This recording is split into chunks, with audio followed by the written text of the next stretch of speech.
As we know, Disney Plus finales are atrocious. Let's just be honest. There hasn't been a lot across Star Wars, across Marvel. I feel like we're always going into the second to last episode or coming out of the second to last episode being like, oh my God, they have so much to wrap up. How are we going to get through all of this? With And they this don't. episode of Skeleton Crew, I think this Mhm. episode did a good job of wrapping up the things that need to be wrapped up to give us a good conclusion.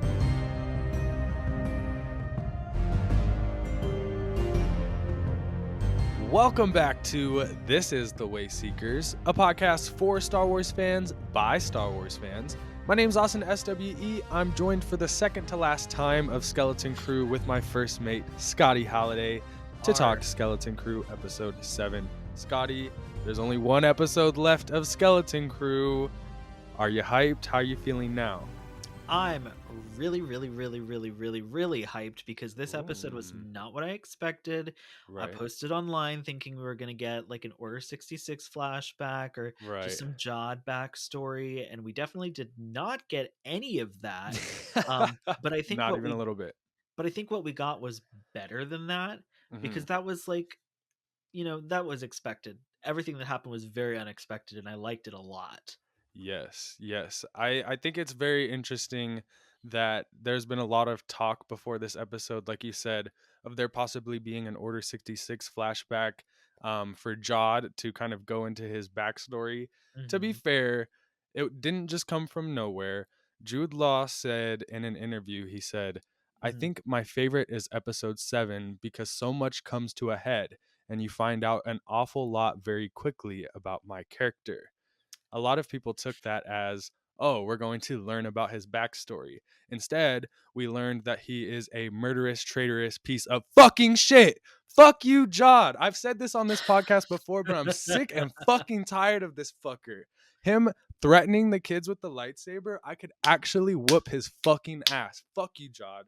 It's Fuck so you. I've funny. never hated a Star Wars character so Oh, much. okay, I'm not gonna lie, I'm a little bit of the opposite because I love that he is Really? going so bad, I like so mean, evil. I'm kind of enjoying that they're letting him go there, but I don't know, that's just me. And I kind of hope that he dies at this point in a really yes. bad end. Um, because it'll I be fun, the chaos of it all. Yes, I definitely agree with you, and I agree with that sentiment because I think so many of us were expecting him to kind of go on this redemption journey. Like, oh, Yep. we're going to see him become a better person. No, we're seeing him become worse every Where single fucking episode. And I Mhm. kind of like thinking that next episode he's going to die instead of being redeemed because I feel like the obvious answer would have been him just popping up and being like, I love these kids. We've gone Yeah. on a great adventure. I'm here to save the day, guys. Don't even worry. Yeah. But still, at the same time, my blood is boiling watching him. It feels very Pong Krell like to me. Like Yeah. it invokes the same feelings. Honestly, and I'm gonna get a little bit ahead of myself, but like I kind of would like to see him die in the finale, like being crushed by creative Credits. credits. Yep. Like as he's like trying to grab it and he's just like, and it Yes. topples over and crushes him to death. Yeah, it has to be cartoonish, I think. It has to be something like that where it's the weight of his own issues and his own consequences coming to bite him in Hmm. the ass.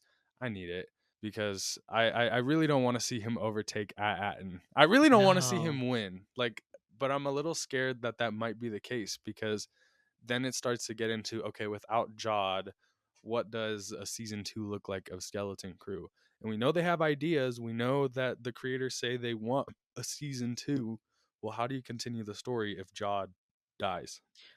I mean, there was a lot in this episode that was brand new they introduced. There may not have been a Jedi temple underground, but there was some shit going down underground at Atten. Oh yeah. Like that whole factory, I felt like it was Attack of the Clones Yeah. coming to the clone facility on Camino for the first time, where even the droids are like, "Oh, are you happy with our process?" And John's like, Right. "Oh yeah, it looks great. Why am I here again?" Right.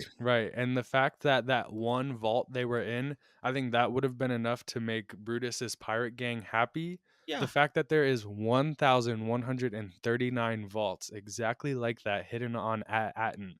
Yeah, yeah. no fucking wonder everyone's been after it, and they say it's so valuable because yeah, it's pretty fucking valuable. And Yeah. no wonder it's making Jod act up, but it's no excuse. Fuck you, Jod. Fuck you. Yeah, I guess I have to say, fuck you, Jod. You're not Yes. doing the right thing. And while it's fun to watch you not do the right thing, you should do the right thing. Right.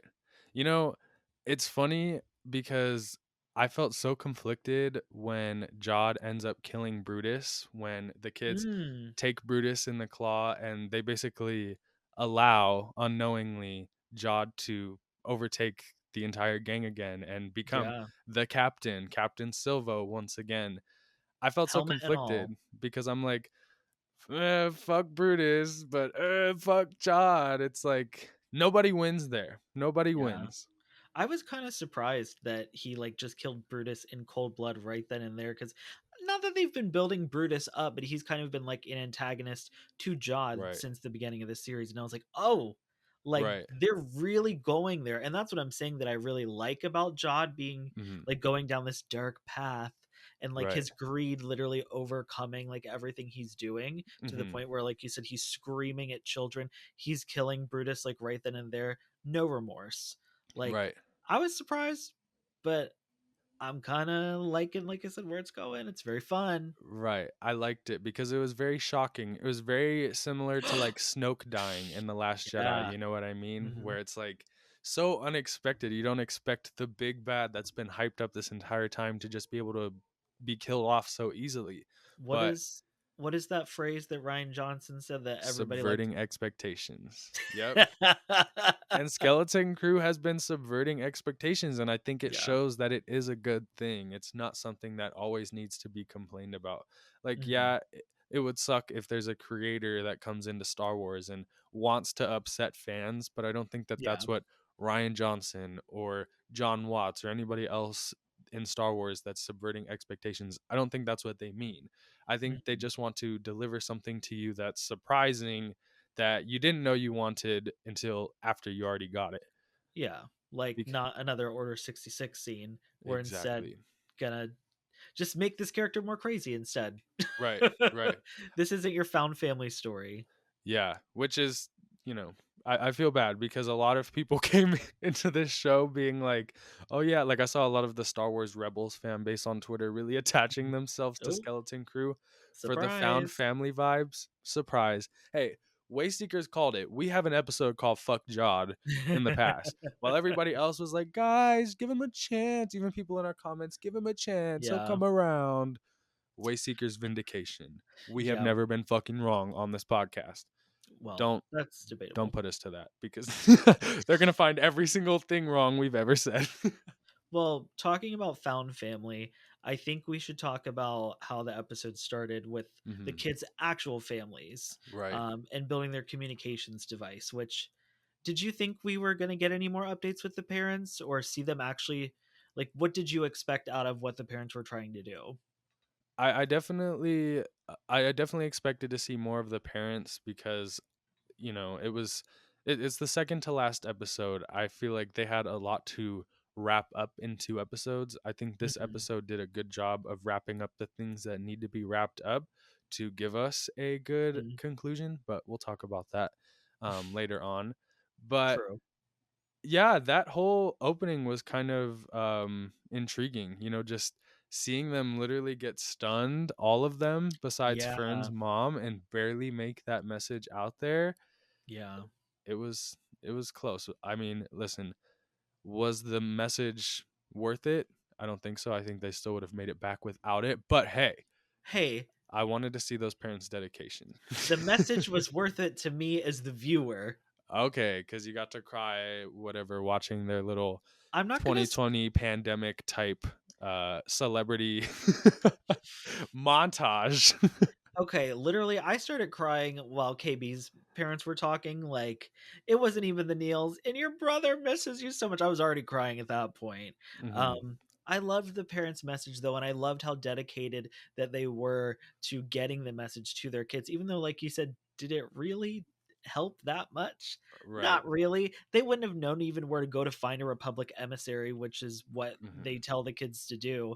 Right. I guess technically they got one in the end, just not just not the one they expected.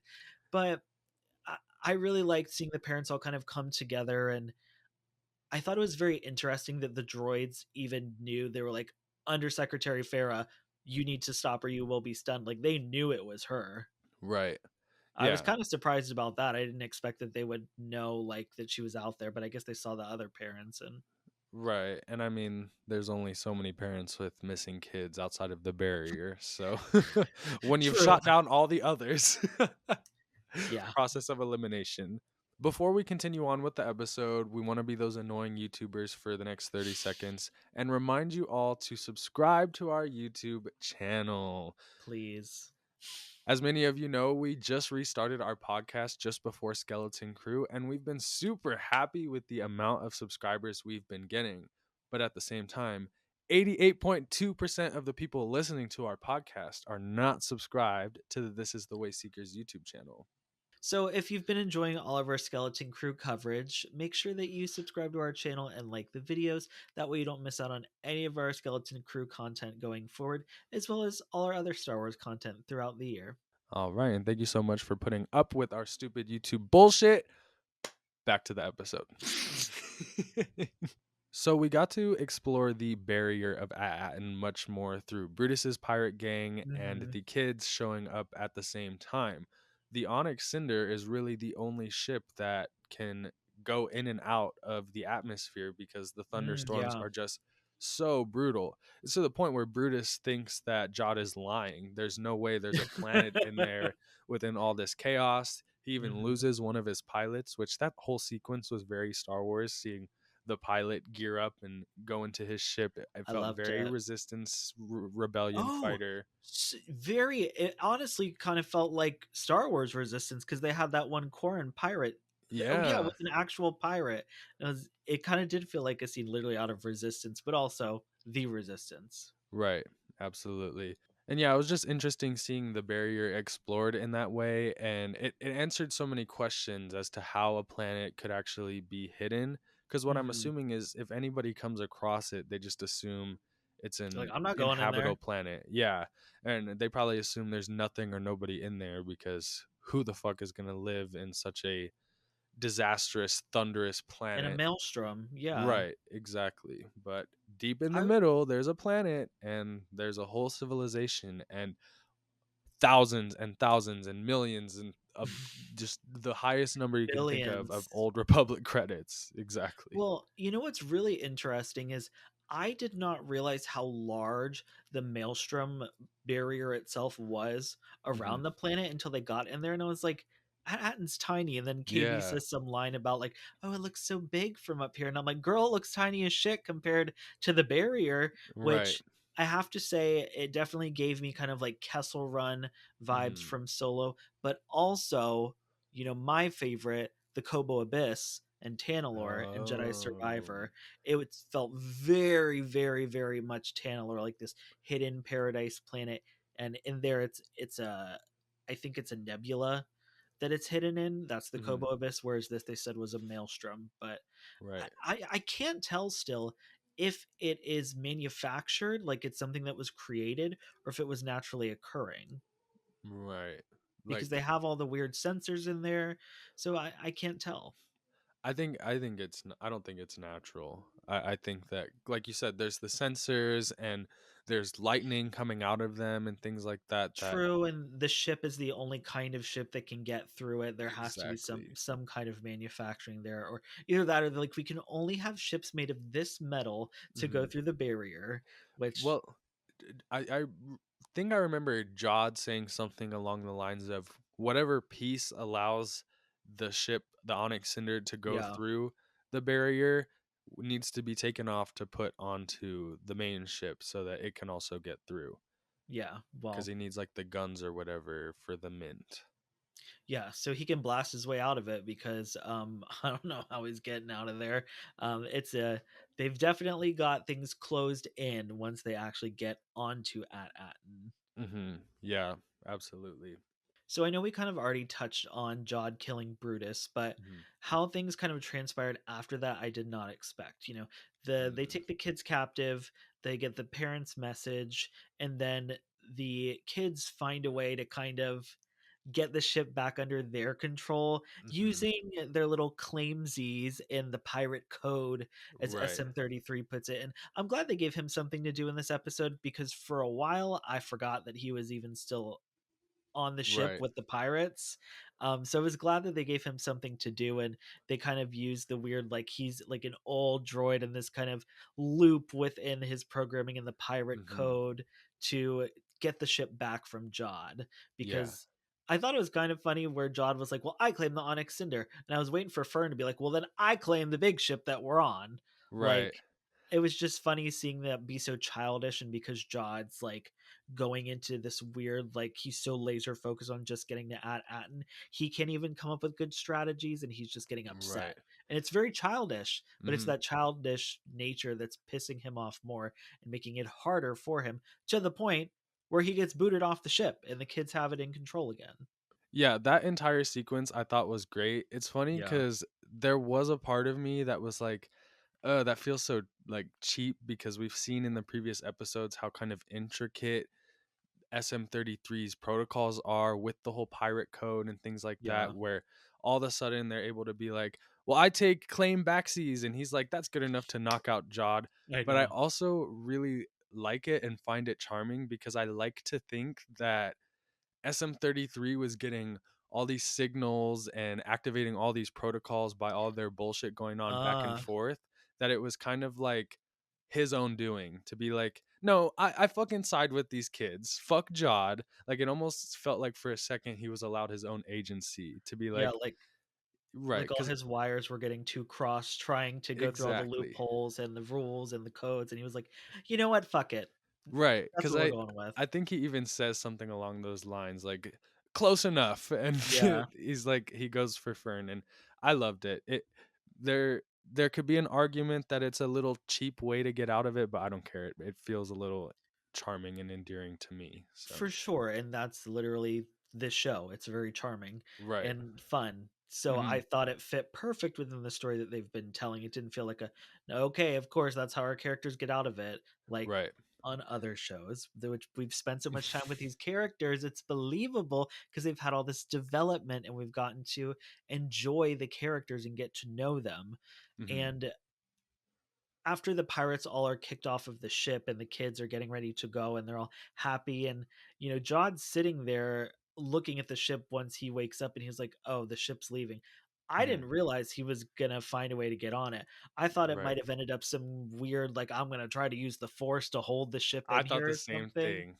I I was like, was is he waiting for really the gonna try Ahsoka to do moment. that? Yep. I was waiting for the Ahsoka Clone Wars season 7 moment, but Yeah, I'm glad it he didn't ain't happen. powerful enough. It would Right. not. No, he would have Yeah. been trying to show off for the crew Mhm. and he would have miserably failed. But Right. somehow he gets on the ship. Right. And that's why I kind of like the idea that it was SM33 that made the conscious decision to betray Jod, basically, because Mhm. then Jod gets his lick back coming in and cutting his fucking head off. Yeah. Once again, fuck you, Jod, because now you're killing a fan favorite character that we've already thought we lost once. Yeah. Jod, there's no redemption story for him. If they tried to redeem his character, I do not accept. As the number one redemption fanboy, You I are. do not accept. As the president of the fan club, we all reject. I think it's funny too mentioning the lightsaber that I kind of mentioned the games earlier, and through in multiple episodes I've mentioned games, and the games are usually like, okay, this character is bad, so their lightsaber has to be red, even if they're not Mhm. technically a Sith. And we're seeing John do all these bad things with the shining blue lightsaber, Disney's favorite Right. lightsaber color. Uh Right. and I'm like, "Oh, so he's being bad with the blue lightsaber." And it's fun to see that imagery because it's not what's expected. Like you Right. expect the oh, they're not consulars, the Jedi Guardian, like that's the blue lightsaber and they fight Mhm. for peace and justice. Right. And he's doing the complete opposite. It's Right. for selfishness. Poor Whim, because now he's gonna have all these Oh mixed my fucking I signals know. of what a Jedi is, but it's okay because there's rumors that the Skeleton Crew kids will be showing up in Dave Filoni's movies. So eventually he'll get to meet CGI Luke Skywalker and he'll have a better idea of what a Jedi actually is. I can't. I Actually, no, I can't. forgot that Mandoverse Luke Skywalker is back to the whole no attachment bullshit, and I'm not going to train you if you have attachments. So actually, he's still going to have a fucked up idea of the Jedi. But in a good Mandoverse, that would not be the case. Well, they can just take the Onyx Cinder to Peridia, and Oh, there you go. Ahsoka, she don't train normal people. She only trains weird Mm. Padawans that aren't that powerful. Is that shade? Um, and so maybe she'll take Wim under, and even Hu Yang will be like, "You have no force abilities at all, but good luck."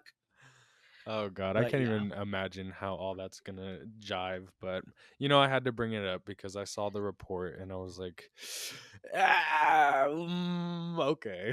and the kids will have their Avengers moment where they'll show up on like a hillside, and SM-33 will be like, "Doof, doof," ready to fight.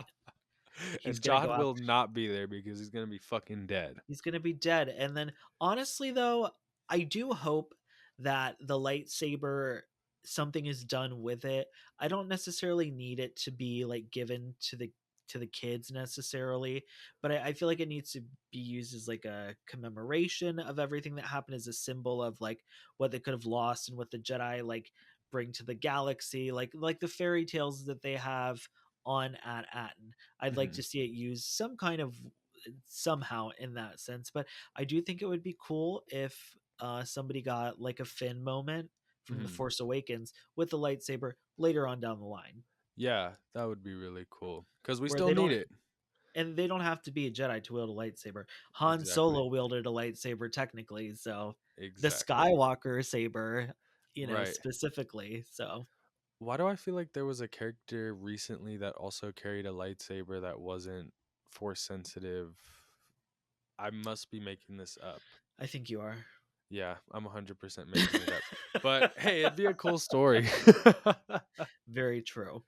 I think now though is a good time to kind of get into the at of it all. Right, And before they even get on the planet, Jod's like pointing the lightsaber at the kids, right. and he says something to the effect of, "I will kill your parents because now I know what they look like if you ruin this for me." And I was like, "Oh Hmm. my god, he's going full on psychopath." Right. But I love And it. he wasn't just saying that shit because, as we know, the episode ends with him literally threatening to kill the parents. And it literally ends with that shot of them like backing away. I'm scared to see what happens next. Me too. And I mean, it sounds like the supervisor's going to have to get involved. I think so. And I'm starting to think that the supervisor is Tack Renaud. Like it has to be, right? I still want it to be immune from the banking clan. It could be. I also have brought up in the past that I think there is no supervisor, Yeah. and I could possibly see that being the case. I don't know. They're just using an AI voice for the speaker. Right. Fuck Well, AI. Okay, never mind. well, that's something I want to bring up is I'm glad that we do this podcast because I'm able to literally learn things about the episode as we're going. Yeah. Because one of my questions was who was the Republic emissary going to be if it wasn't Jod? But then you had brought up the fact that the parents told the kids to find a Republic emissary. So they had already thought that an emissary was going to show up with the kids. So that even more reinforced that Jod Oh was the gosh. emissary. Yes, which makes the betrayal that might happen, well, it will probably happen, even more insane and out of nowhere. Mhm. They're going to be so blindsided. And Right. on top of that, like, they know that there are Jedi or have been Jedi in the galaxy. They see this person wielding a lightsaber. Yeah, Mhm. they may have heard the legend of Luke Skywalker. Right. And so, like, you see a Jedi coming that's a Republic emissary, you're like, oh, yay, like, this all is Right. great. Like, thank you so much. We were worried about protecting our planet. Yep. Girl, you in danger, girl. Like, Yeah. And I think it's just going to show so much about Attin and how it's kind of bullshit because if you think about it, one person has basically been able to come in and infiltrate their entire security system, their Yep. entire barrier, and he's pretty much just a few steps away from like overtaking Atten as his own. Really, Yep. the only thing in his way at this point is the supervisor, and however powerful the supervisor is, or whatever resources the supervisor has. But I'm Yeah. starting to think that Atten isn't actually as secure as they think it is. I think that it's going to be exposed that, yeah, one person's able to come in and take over their unlimited amount of resources. Yeah, it's insane too when we get into that vault, and it's like, I don't know. I will always watch the episodes with headphones on, Hmm. so like I hear all the music. Like I like that. I'm a musician. It adds to my enjoyment of the show. And the creepy string plucking and music that just starts building as Jod's like going to touch the Hmm. credits, like before they start pouring onto him. Essentially, I was just like, this man is going insane. Like he Right. is going to lose it. And the fact that the droids are just like, oh, look at him, this crazy man is just like playing with the credits. Right. Like it's insane. And you're right, like, is the supervisor, if they are a real person, gonna have to show up and do something about it? What can they really even do at this Right. point? Because if they're not a Jedi, what are they going to do? Make a call? They'll make a call to Lando, and Lando will make a call to Luke, and then Luke will come, Oh because God, that's please no. exactly. I don't necessarily need or want that. Right. But what, where, how is he going to get out of here? I mean, they are underground. They're in a Hmm. crazy underground thing, which that whole reveal I loved. Just, Hmm. and the fact that they didn't make us wait for it either. It was just Right. like, we're literally going underground and we're seeing the vault. It's being opened. This is the Hmm. entire mint where they make all these credits. I loved that we got to see all of that, because I was waiting for the episode to end like on a Hmm. Me cliffhanger, too. and it just didn't. Well, I mean, it still did, but like in a satisfying way. I felt like I got enough build up. Right. Me too. And I'm glad you brought that up about kind of feeling satisfied of what we got in episode 7, Hmm. because as we know, Disney Plus finales are fucking atrocious. Let's just be honest. There hasn't been a lot across Star Wars, across Marvel. I feel like we're always going into the second to last episode, or coming out of the second to last episode being like, oh my God, they have so much to wrap up. How are we going to get through all of this? With And they this don't. episode of Skeleton Crew, it almost felt like the typical Disney Plus finale, if that makes sense. Whereas like they Ooh, really only would yeah. have had 5-10 minutes left to, they would have brought out the supervisor, they would have easily fought the supervisor, and that would have been the end of the whole show. So it intrigues me that there's an entire episode left already after they've got back to and already after the fact that they've reunited with their parents, because that leaves us so much room to discover what's going on with the supervisor, to discover more of Jod's motivations here. You Hmm. know, there's so much that could happen, and I'm glad that we don't have so much to rush into for this finale. Yes, I agree completely. And I do agree that a normal Disney Plus finale for a season would have ended like at the scene of John walking to the parents, and then we'd have Right. to wait 2 years for another 8 episodes. Exactly. Um, like, for And real, then I was.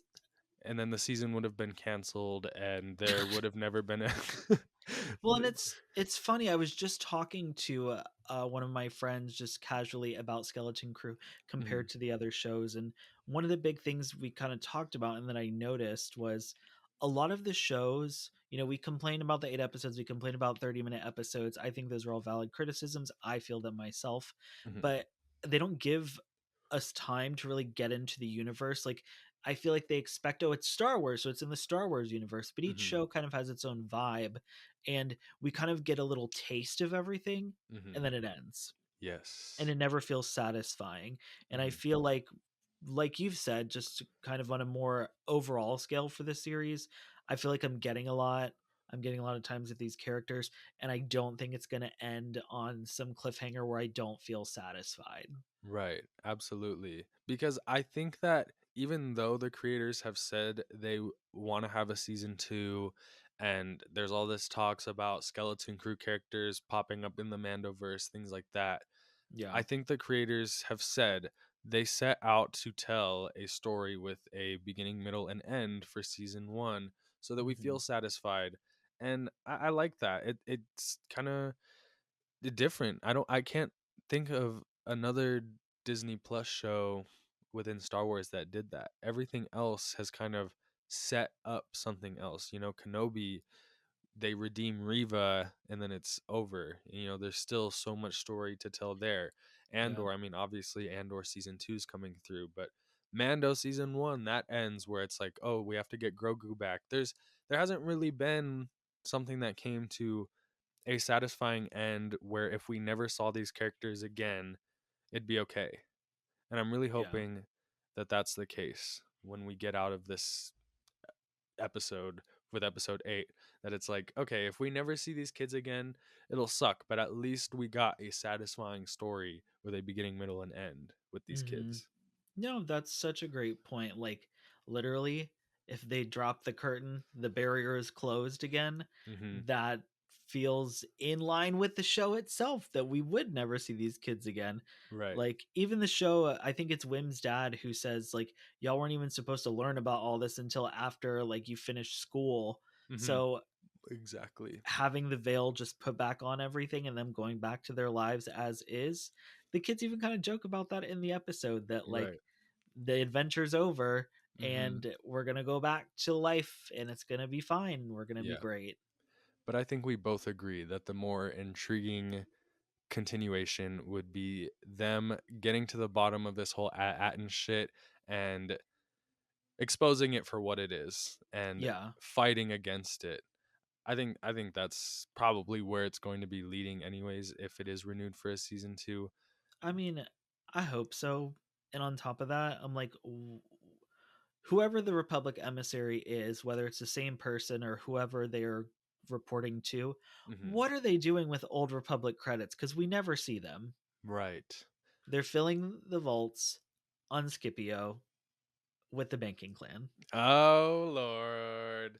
I think that you're onto something though, because like what else could it really be? Either that or also, like I touched on in that video, funding the First Order, Right. funding the Remnant, like taking all Which this money, building all their fleets and shit. exactly, which falls in line with what we're kind of seeing with the Mandoverse. I think that the natural conclusion to the Imperial Remnant is that it's going to be the start of the First Order. Hmm. I also have seen many theories about the supervisor being like an Imperial warlord from the Empire, and that's why they've been hidden out, because it allows whoever this Imperial warlord is to maintain order in a small part on Attin. I don't know if that's the case because, as Jude reveals in this episode, Attin's been shut off for like hundreds of years. But Yeah. I could see that again if they're trying to tie it into this Mandoverse thing. But I think it makes more sense that they would use the credits to build like the First Order fleet or something like Something's got that. to pay for Starkiller Base. Right, right. And it's not all them damn kyber crystals, that's for sure. No, definitely not. Huh. This is just so much. I know.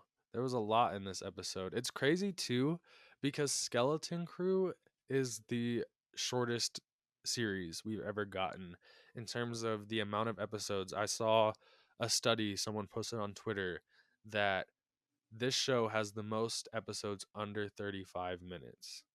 And yet we're still getting so much, and I feel like they have the strongest narrative out Yeah, of all the I other agree. shows It's besides funny. maybe Andor.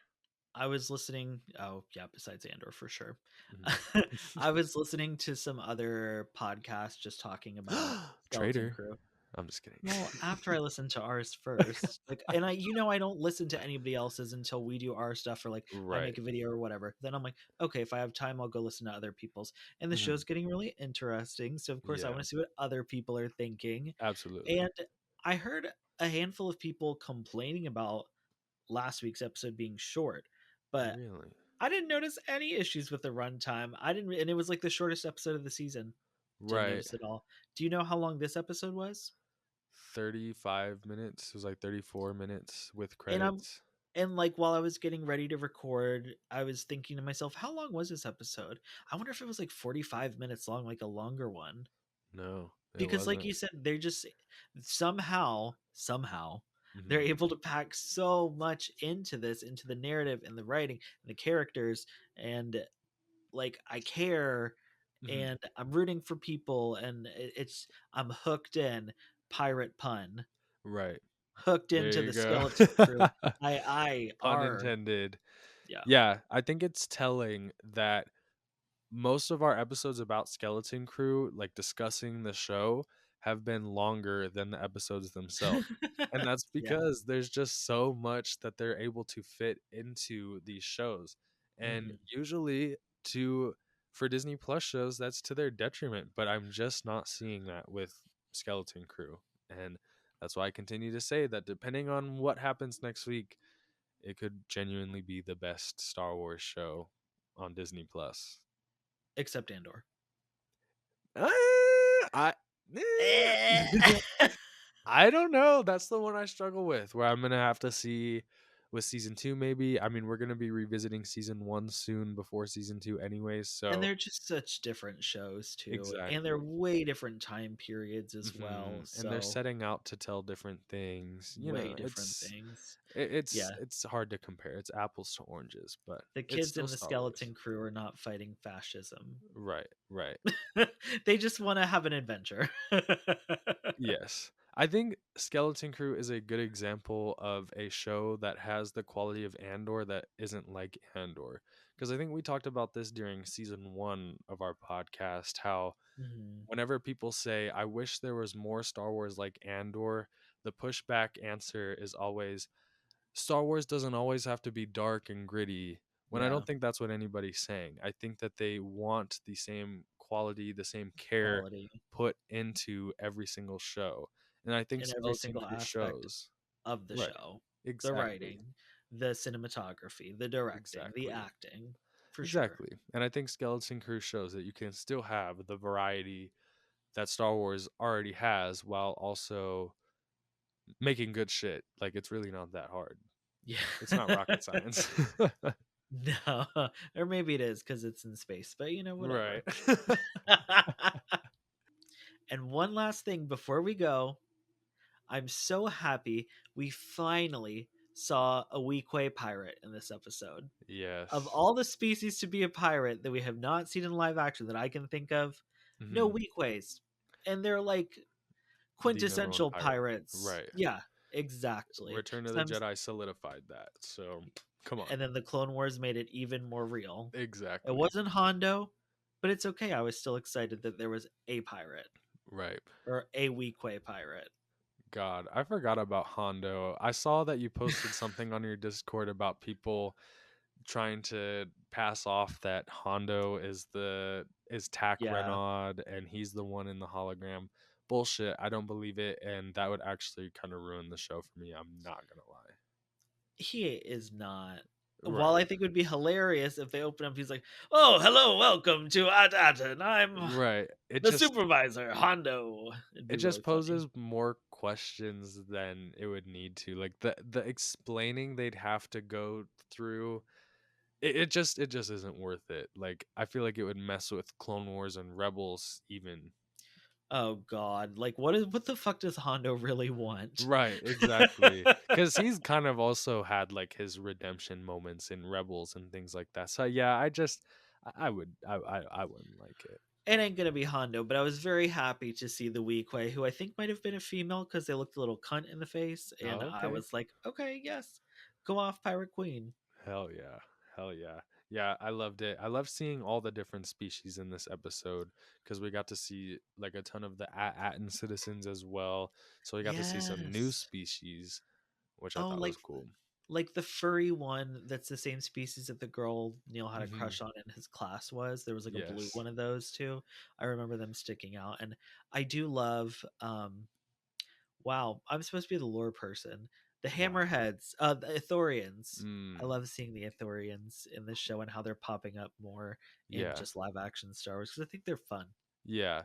The attention to detail is crazy because if we were to put side by side the kids in the classroom versus that shot of all the adults, you'd be able to match kids to parents. And Yes. I And think you know that what? attention to detail is really cool. And we keep comparing it to Andor. Well, this galaxy and Skeleton Crew is way more diverse than Right. than Way less humans. Andor. So if anything, Skeleton Crew definitely wins over Andor when it comes to the diversity of the species, for sure. Yeah, definitely agree. Well, Scotty, this is the last ever time we'll get to send off before another episode of Skeleton Crew comes out, since next week's the finale. So why Mhm. don't you send us out of here if there's nothing else left? Make sure you follow us on social media at Wayseekers Pod or wherever you get your podcast to keep up with all our Star Wars content and Skeleton Crew. Thank you all so much for watching, and as always, may the Force be with you.